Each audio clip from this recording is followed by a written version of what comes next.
à vous d'en être témoin. Mais c'est comme s'il nous disait, j'ai fait le job, j'ai sauvé le monde, j'ai détruit la mort, j'ai vaincu le mal, je vous ai ouvert le chemin de la vie éternelle. D'ailleurs, c'est moi qui suis le chemin, la vérité, la vie, ça il l'a dit. Je ne peux pas faire plus, j'ai fait le max. Qu'est-ce qu'il peut faire de plus que de mourir et ressusciter pour nous?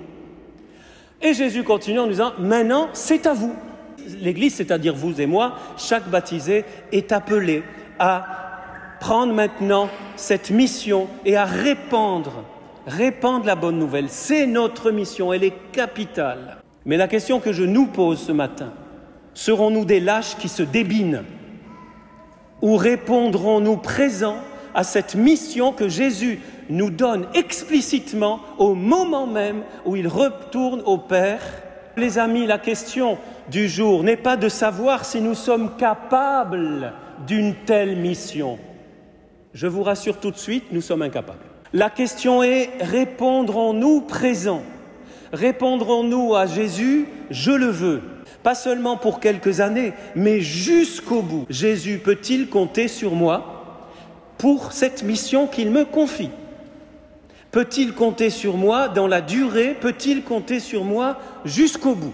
Je vous envoie avec ma puissance et même la puissance du Saint-Esprit, le même Saint-Esprit qui est descendu sur moi pour ma mission pendant 3 ans.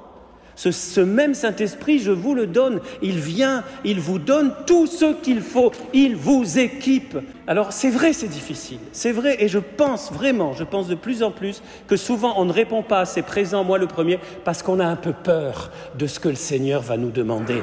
Parce qu'on se dit avec le Seigneur, si je mets le petit doigt, il me prend tout le bras, et c'est vrai. Et il prend même plus.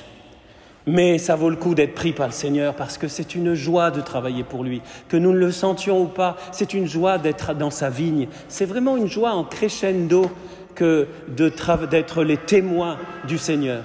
C'est un autre nom du mot disciple. Nous sommes appelés à être témoins particulièrement de la résurrection.